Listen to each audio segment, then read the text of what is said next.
Regarde pas le sol. Le sol, c'est la femme. Nous, c'est ici. C'est de l'ange vers le haut. Le sol, c'est elle. Rappelle-toi que c'est un espace de danse. On descend pas la main. Et ça, génie. Touche ton partenaire. Il est à toi. Si.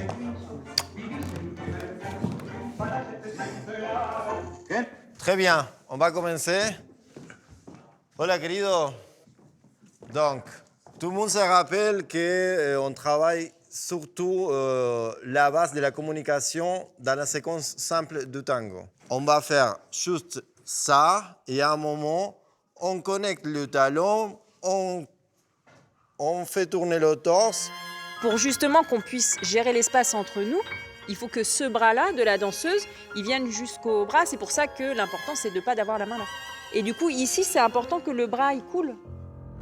Parce que sinon, on reste accroché et puis on est tout tordu. Les garçons, faites attention parce que quand vous marchez, vous vous dégonflez. Et on ne perd jamais l'espoir. C'est la dernière chose qu'on perd, on dit en Argentine. Je suis Maximiliano. Je suis né à Chascomús, Buenos Aires, Argentina. Et je suis Johanna, je suis française. On s'est rencontrés en Argentine, à Buenos Aires. On s'est rencontrés par le tango et depuis de là, on est arrivé en France en 2017 et on donne des cours de tango en Normandie. Et au mois d'octobre, ça fera 10 ans qu'on est mariés. Qu'une fois que le danseur il a passé le poids du corps, mais c'est important que je sache mettre ma jambe sans passer le poids du corps dessus. Pourquoi? Parce que sinon après, on va s'éloigner. Évidemment, l'idée c'est de rester proche. On essaye s'il vous plaît. Et il y a des garçons qui vont travailler avec deux filles.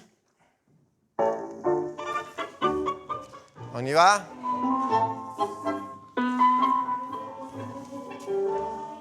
Vas-y. Derrière, côté, devant, devant, devant. Mais arrête. Ah oui, mais parce que vous êtes en 4 lignes. C'est sur la même ligne de la... Ça veut dire qu'après Natal, il a entendu du tango tout le temps? Absolument. Et il aime bien, il adore. Le tango ici, en Basse-Normandie, c'est curieux, non? Et ben, c'est un peu un pari parce que quand on est arrivé d'Argentine, on savait pas trop où aller. En fait, on voulait aller dans le sud. D'accord. Mais on n'avait pas grand-chose, donc du coup, on allait vivre chez ma grand-mère qui habitait à Avranches. Et en fait, on s'est dit, mais ici, avec le Mont-Saint-Michel, il y a forcément quelque chose à faire. Mais il faut partir de zéro. Ouais. Alors, on est parti de zéro. Donc vous avez relevé le challenge. Voilà, c'est ça. Et puis finalement, on est encore là. Au bout de combien d'années? Ça va faire 7 ans. En plus, c'est complètement impromptu, quoi. Enfin, c'était pas prévu comme ça, dans nos têtes à nous, séparément. Et puis, moi, quand je suis partie d'ici, j'avais 18 ans quand je suis allée à Paris. Ouais. Et je me suis dit, mais je ne reviendrai jamais ici. Jamais. Jamais. C'est fini. Et puis, je suis revenue, quoi. Ça fait mal sinon après. Bah, tout fait ça pour faire un massage après. Hein. On connaît la chanson. Hein. Oh, l'amour de mi vida. Oui. Et con el bebé solo. Venga con papu. Venga con papu. Ah, le père et le fils. Le tango, ça a l'air tellement inné chez vous. Vous l'avez rencontré quand, le tango? J'ai rencontré le tango à l'âge de 22 ans. Seulement? Seulement 22 ans. On aurait dit que vous êtes né, qu'on a compris à l'âge de Mathéo, le C'est tango. héréditaire de ma grand-mère qui faisait le tango, mais je ne le Votre savais pas. grand-mère à ce faisait du moment-là. tango. C'est ça. Vous étiez d'où? De Buenos Aires? De Buenos Aires, plus précisément de Chascomús, à 100 km. D'accord. Donc le tango, en 22 ans, comment ça se passe? Comment ça se passe? Vous J'étais... passez devant un endroit où il y a du tango et vous voyez la lumière et vous rentrez? Non, c'était pas forcément ça. C'était un moment compliqué de ma vie. Je faisais des études de prof de maths. Je me balade pour les rues de Buenos Aires et je vois une femme chanter un tango. J'y vais, je vois du monde, je m'assois. Et elle chantait un tango qui s'appelait Tormenta, tempête, et qui parlait qui disait que les gens qui font du mal à l'humanité, ils réussissent plus rapidement que les gens qui font du bien. C'est bien. Ouais. Et moi, c'était mon moment de la vie que je croyais ça. L'injustice. C'est ça. Et j'ai commencé à pleurer, je dis, il faut que je danse. je rentre dans un lieu de tango, je vois les jolies filles bien habillées, je m'invite à tous à danser avec moi. Moi, je dansais pas trop bien. Et du coup, elle disait oui parce que j'étais jeune, il n'y avait pas trop de garçons non plus. Et au premier tango, tous les filles me laissaient au milieu de la piste pas pendant vrai. 3 mois. Et c'est comme ça que j'ai dit, il faut que je prenne des cours de tango. Et le tango, pour moi, c'est pas seulement une danse, c'est aussi ma culture. C'est ramener un petit peu de l'Argentine ici, de dire aux gens, c'est bien de se retrouver, de se prendre dans les bras, de se dire tout va aller mieux ensemble. Quand tu arrives ici, bon, tu n'es pas tout seul. Tu es avec la femme qui est maintenant la femme de ta vie. Qu'est-ce que tu ressens? Il n'y a aucun Argentin, il n'y a aucun Latino-Américain. Oui. Qu'est-ce que je vais faire? Comment je vais me débrouiller? Je ne parle pas français du tout à l'époque. Et je me dis, il faut que je m'adapte. J'ai venu ici pour m'adapter.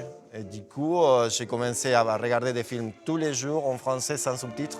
C'était la grand-mère de Johanna, Maya, qui me disait, toi, tu vas regarder tous les jours un film avec moi. Aujourd'hui, je rigole parce que ce n'était pas des films d'action, c'était Belmondo et tous les films de Belmondo parce qu'elle adorait Belmondo. Et je dis, ok, je le fais, je ne comprends rien. Après, je comprends quelques paroles parce que j'entendais Johanna qui a répété avec elle les mêmes paroles pour parler des choses. Et c'est comme ça que j'ai commencé à communiquer doucement. Je pourrais prendre un cours de tango, juste apprendre 2-3 pas. Bien sûr, allez-y avec plaisir. Je marche toujours avec cette sensation de marcher vers le haut et pas vers devant. Parce que quand on marche devant, des fois le corps il fait ça. Donc, quand on commence, on se met sur une chambre ou sur l'autre, et après ça, vous marchez. Et à un moment, vous arrêtez comme vous voulez. Comme ça? Plus haut la main. Ah oui, c'est moi qui dois vous guider? Absolument. En fait, tu décides d'être sur une jambe. Et une fois que tu décides sur quelle jambe tu es, tu commences à marcher. Regarde, il va falloir que tu me fasses confiance, tu vois. Regarde, voilà. Ah oui. Tu vois, ça marche. Ah oui, ça marche. Bah oui. Mais tu vois, c'est toi qui décides où tu vas et moi je te suis. Ah oui. Tu vois? Ah oui, ça fonctionne. Ah ouais. Ah oui, top. Je vais danser le tango toute la noche. Ah, c'est bien. En plus en espagnol. Oui, hein. Mais dites-moi, c'est une telle fusion, là, vous deux. Bon, et maintenant, vous pouvez me le dire, vous êtes rencontrés comment? On parle le tango. Ouais. En dansant le tango, moi je ne parlais pas français, je ne parlais pas espagnol. Et c'est les corps qui ont parlé. Non, mais c'est vraiment la vraie rencontre ou vous me racontez Non, des mais histoires? c'est vraiment la c'est vraie la vraie. rencontre, bien Ça sûr. fait tellement conte de fées. Hein. Mais c'est tout comme dans les films, tout pareil. C'est du dirty dancing version tango. Mais C'est ça. Tout à fait ça. Mais qu'est-ce que c'est beau. Mais qu'est-ce que c'est beau.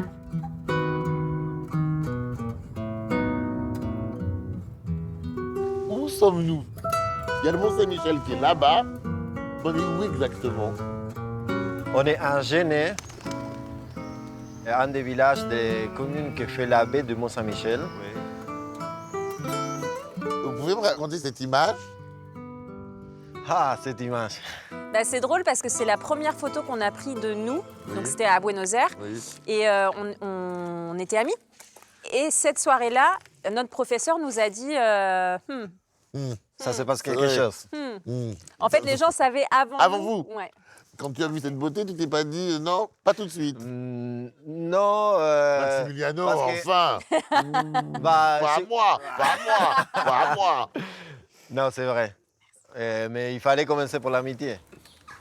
Tu vas voir, il va y avoir une photo, en fait, à la fin. Parce que vous parliez pas du tout français. C'est ça, le dossard. Comment vous Voilà, vous compreniez? par la danse. Et cette photo, c'est la preuve. Quand on dansait, c'est comme si on se connaissait depuis 10 ans. C'est ça. Donc voilà. Et du coup, j'adorais l'écouter parler, par contre. Je comprenais rien, mais c'était vraiment... Ah, ils l'ont fait. Ah, ils l'ont fait. Évidemment. Ah, ils l'ont oui. fait. Où est-ce que c'est ça alors? C'était à l'époque où il y avait encore tous les cadenas qui sont enlevés au pont des... Au pont des Arts? Voilà, exactement. Ça, Ils ça l'ont arrive. fait. Moi, j'aimerais savoir ce que Johanna s'est dit. Je sais que c'était difficile pour elle de revenir. Le premier jour de ton retour, avec, j'ai failli dire, ton mari sous le bras, qu'est-ce que tu as pensé? J'ai pensé que c'était un vrai défi de partir de zéro. Mais en même temps, quand on est bien accompagné, on peut relever tous les défis. Vous étiez fort contre le monde entier. Exactement, et on avait surtout une volonté de partager, en tout cas moi, ce que j'avais appris en Argentine, et surtout la générosité, même la générosité des professeurs de tango, de vouloir transmettre ce message qui est très social et qui est très populaire en fait. La culture, vraiment, moi j'ai appris ça avec Maxi, je pense que c'est la personne qui aime le plus le tango que j'ai rencontré. autant les textes, la musique, c'est au-delà d'un travail pour lui. Et on aimerait bien justement que les valeurs du tango argentin qui sont belles puissent aider au rapport homme-femme et à simplifier un petit peu les rapports. Entre les êtres humains. Exactement. Qu'est-ce que toi, tu t'es dit le premier jour, en arrivant ici? Tu n'avais pas cette angoisse, toi? Peut-être moins qu'à Johanna, j'en sais rien. J'ai senti de l'espoir. De l'espoir d'un avenir sûr, de pouvoir me coucher et savoir que le lendemain, les prix des choses étaient les mêmes. Ouais. Chose qu'en Argentine, ça n'arrive jamais. Oui. Je ne sais pas si vous allez savoir répondre à cette question. Qui est le plus argentin de vous trois? C'est Johanna. Ah, moi, j'ai rien dit. Hein. Non, mais Moi, c'est j'ai vrai. rien dit. En fait, je suis très argentine et il est très français. Moi, je suis très français. Mais ça saute tellement aux yeux.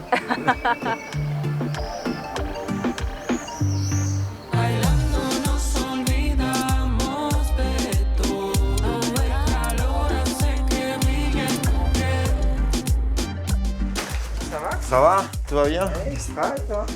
Ça va, pour l'instant. Tout va bien. Je prends du pain aussi. Ouais. 2 bûcherons. Hop. 3 oignons. Ah, je vais prendre les sautes douces qui restent. C'est mieux prévenir, on dit. Tac. Ça te fait 22,08 €. Et le reste, on le laisse à mon Ouais, je compte. te mets en compte. Très bien. Aussi. On fait ça. C'est gentil. Au revoir.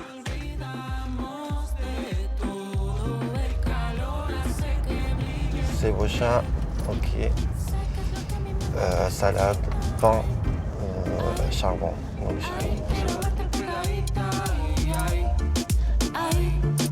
Sé que es lo que mi mente necesita. Cosas tan radioactivas.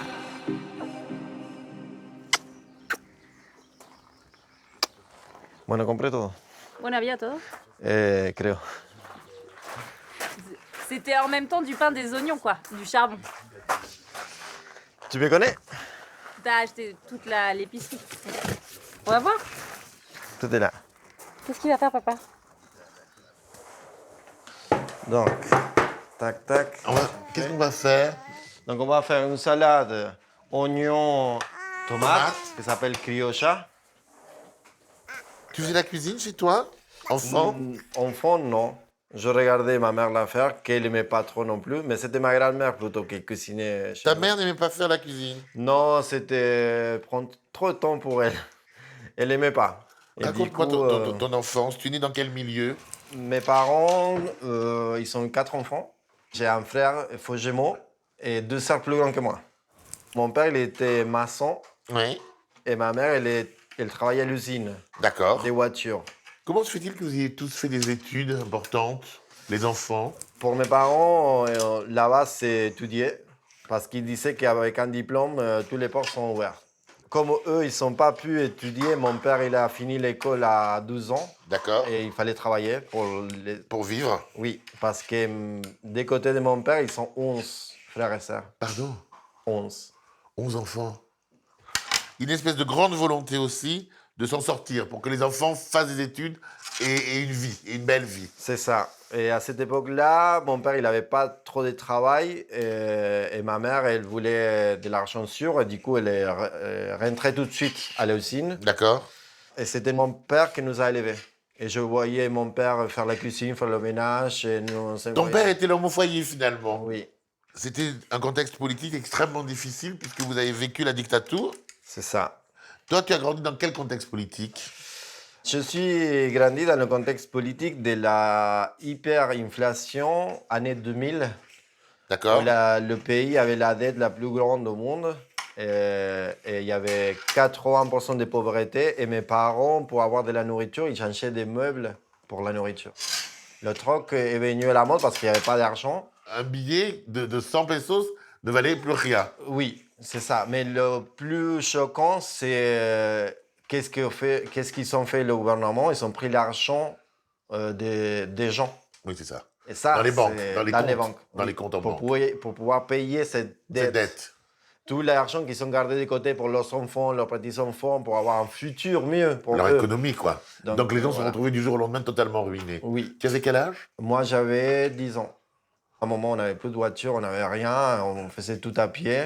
C'est dur de voir tes parents pleurer en sachant qu'ils ne peuvent pas te donner ce qu'ils voudraient te donner en tant qu'enfant. Vous avez eu faim? Non, pas forcément. On a eu juste... ma mère, elle a acheté quelque chose, elle est divisée par 4. Pour les enfants, C'est ça. En vivant cette chose-là, je voulais tout de suite travailler. bien sûr. Donc, à 16 ans, je rentrais à travailler au McDo. Donc, je faisais mes études de mécanicien, Oui. de 8 à 18, Oui. et je travaillais de 19 à minuit. D'accord, ok. Voilà, à 16 ans jusqu'à mes 18, et là, je décide de partir pour faire des études à Buenos Aires, pour chercher quelque chose de mieux. Et vous, il y avait ce contexte politique pesant, il y avait les gens qui avaient disparu. Oui, Ce climat-là était très pesant. surtout dans l'ambiance du tango. Parce que, Pourquoi? parce que le tango, il est trop mêlé à l'histoire politique du pays. Quand les militaires ils étaient au pouvoir, il s'était interdit de danser le tango, il s'était interdit d'écouter le tango. Il y a certaines chansons, même pas de tango, qui sont enlevées de registres, qu'on ne Qui pouvait ont pas disparu, les chanter. qu'on n'avait pas le droit de chanter. Ouais, et les personnes là, les chanteurs, ils sont partis du pays pour ne pas être chassés par les politiciens. Aullando entre relámpagos, perdido en la tormenta de mi noche interminable, Dios, busco tu nombre. Yo siento que mi piel se tambalea, que la gente mala vive, Dios, mejor que yo. Là, c'était la dernière phrase. Alors, faut que tu me dises maintenant ce que ça veut dire. Je suis perdu dans la tempête. Je cherche ton nom, ton prénom, mon Dieu, où tu es. Où tu es? La nuit, c'est interminable. Et en plus, les gens mauvais réussissent mieux que moi. Les gens... Ah, c'est ça! C'est ça le truc. Les mauvaises personnes ont plus de succès que moi. C'est ça. Regardez, ça m'a mis les points. Oui, je vois les ça. chars. Ah, tu vas me mettre le... Waouh! On comprend qu'il y a les oignons, comme ça je peux pleurer tranquillement. ça. Sans perdre ma dignité. C'est ça. Et Donc comment pour ça se passe? celle-là, on va la rayer, je pense. Je vais la- D'accord. On n'imagine pas derrière son sourire qu'il a vécu une vie aussi compliquée et difficile. C'est difficile pour vous tous les deux, avant de vous connaître. Où on n'a pas eu des vies. Simple, facile. Ouais. Mais peut-être que c'est pour ça qu'on s'est rencontrés aussi. Parce que la vie, elle devient belle quand vous vous rencontrez. Oui. Elle est belle quand vous êtes ensemble. Oui.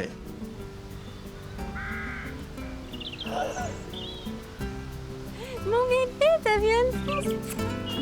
Ça va? Doucement, doucement. Ça va. Mon amour de ma vie. Doucement.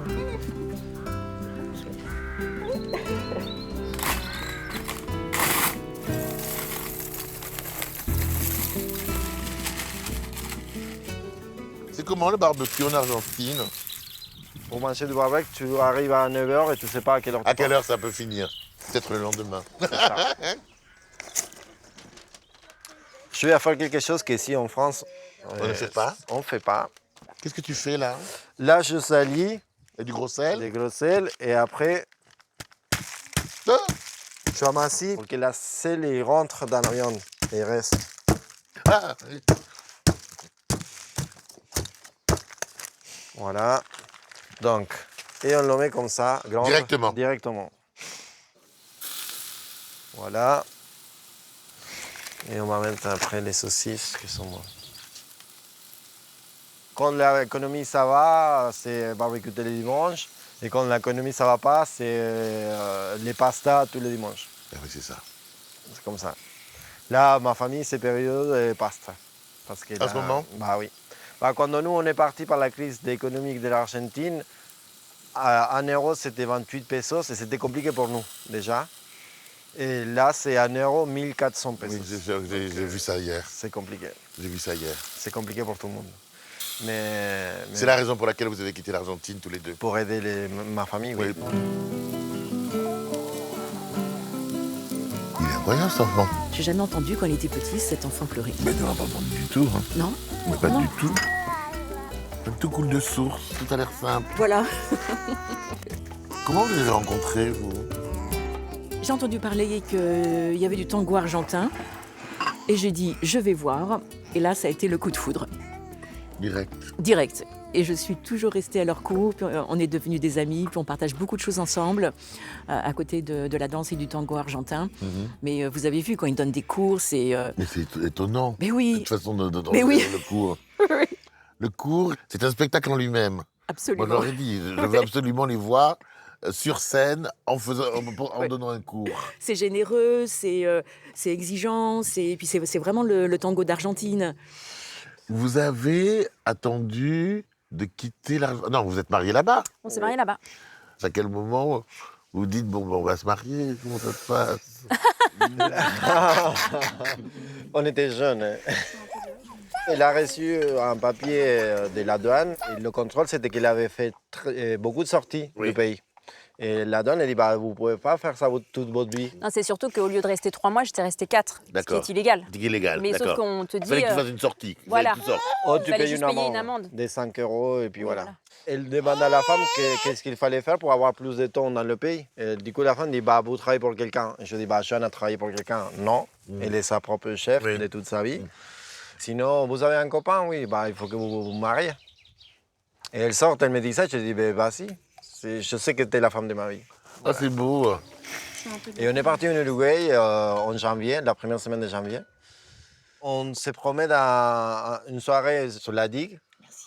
Donc j'avais la bague toujours avec moi, Oui. cachée était dans là. le sac. Et je vois 2 personnes de 70 ans marcher de la main Oui. vers la fin de la digue. Donc je le vois passer, je dis non, je ne peux pas être si fou de demander à 2 personnes que je ne connais pas de venir être témoin, de demander la main à ma femme. Maintenant, c'est jamais. Et du coup, il se retourne pour dire bonjour et je prends la bague, je me mets au genou et je commence à pleurer. Et je pleure et il n'y avait aucun mot qui sortait. Donc je lui montre l'alliance et elle me disait, Elle a compris quand même. elle a compris. Elle m'a dit oui. Ma mère, elle a tout organisé, l'église, le salon, la nourriture, les boissons, tout était déjà organisé par elle, Et vous êtes mariés là-bas. là-bas, dans le même endroit, le même mari de mes parents. Église. Et église aussi. Comment ça se passe quand, étant donné que vous étiez ici avec ta mère d'un côté, ton père, ta grand-mère, donc, finalement, je vais me marier là-bas en Argentine, ils n'ont pas fait la tronche? Non, mes parents, ils n'ont jamais été très Merci beaucoup. protecteurs, donc Ouais. j'ai toujours été très indépendante. Donc pour le coup, je leur aurais dit, je vais sur la Lune, ils m'auraient dit, bon bah d'accord, très bien. On y va. Donc j'ai dit, je vais en Argentine, bon bah ok. Bon bah je vais me marier, bon d'accord. Comment vous pourriez les définir, le couple? Imaginez, on ne les a pas rencontrés, vous diriez quoi du couple? Je dirais que c'est un couple qui est passionné, qui est très amoureux, vraiment ils forment vraiment tous les deux une équipe et ils sont attentifs l'un à l'autre. Et puis ils savent aussi Se dire les choses. se dire les choses, oui, oui, oui. 2 choses que j'ai toujours dit et que je soutiens toujours, c'est que c'est la femme de ma vie, que c'est la seule maman de mes enfants. Je n'aurai pas des enfants avec une autre personne. Tu veux pas avoir 12 enfants? Tu voudrais qu'elle continue à danser un peu le tango. Bah là, on peut rentrer dans la matière ou pas? Eh ben c'est ton... Il a donné le... En fait, on ne vous avait pas dit, mais Mathéo, c'est notre 2e enfant. Ah, Voilà. d'accord. Le premier enfant, il s'appelle Samuel, Oui. mais il est parti 5 jours avant de sa naissance. Oh. Donc, on était à l'hôpital en pensant qu'elle allait accoucher. Ici donc, ici en France. Donc vous êtes des parents qui avaient beaucoup souffert. Oui. Et donc Et- vous êtes des parents d'autant plus heureux que vous savez le prix de la vie. Et que Mathéo, c'est le prix de la vie. Et c'est l'espoir. C'est ça. Donc Mathéo, tu es un petit prince. Et tu portes en toi tellement de choses. Vous êtes beaux tous les 3. Oui.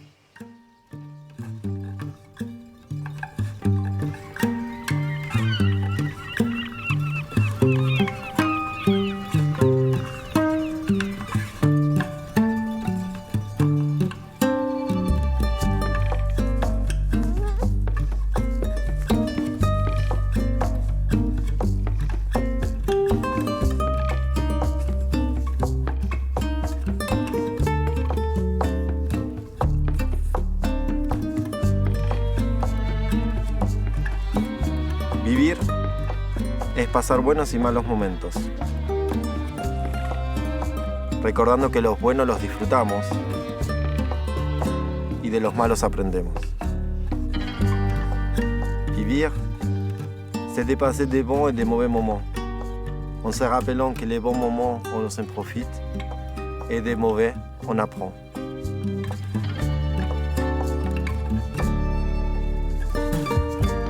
Merci d'être venu jusqu'à nous pour partager notre histoire. Maximiliano Johanna et et Matteo. Matteo.